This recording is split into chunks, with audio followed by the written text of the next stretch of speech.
Back at home here, we've been following another round of severe storms hitting California. Across the state, we're seeing mudslides, rivers overflowing and flooding. It's all because of a system known as an atmospheric river. Jonathan Vigliotti shows us how serious conditions are. Southern California remains in the midst of a storm for the history books. Powerful and life-threatening. A sea of mud and debris from relentless downpours, flooding roads, swelling creeks. This is the normally dry LA River. And this is the impact. I'm Carter Evans in a neighborhood not far from LAX that got nearly 7 inches of rain so far. This is a hillside home.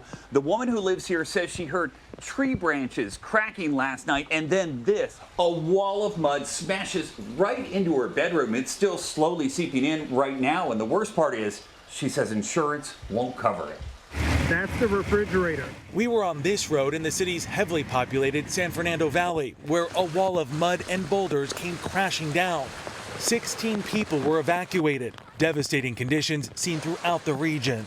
The storm, which the National Weather Service had warned of being potentially catastrophic, hitting the entire California coast.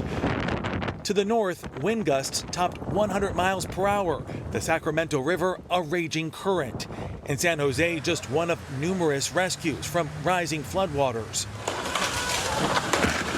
This tree falling onto a car, another hallmark of this storm.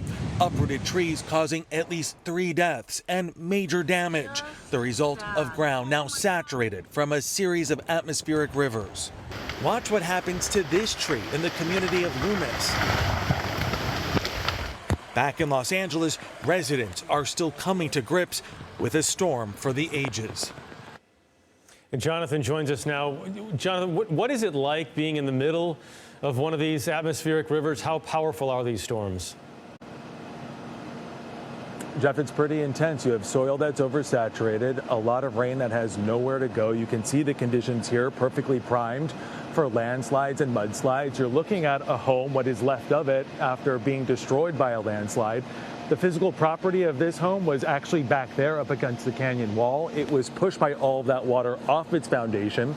It crashed into a neighboring home. Fortunately, nobody was inside at the time, but I think it's a perfect example and a good perspective for how strong this storm system was. And while the rain has stopped right now, the rain is expected to pick back up and continue through the evening and even into tomorrow morning. People might remember hearing about atmospheric rivers a couple times last year.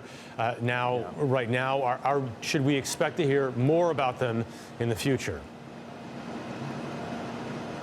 I think so. Atmospheric rivers have been a permanent feature here in the West. It's where we get a majority of our precipitation, anywhere from 30 to 50% here in California.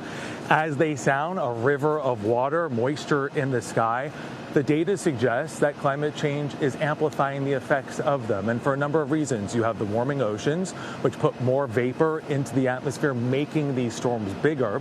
Then you have our warming winter conditions here. So when the precipitation falls, instead of falling as winter snow, which melts slowly over time, can be absorbed into the soil, it falls as rain. And we got about 11 inches in some areas here in just 2 days. When you get that much rain, you have conditions like this.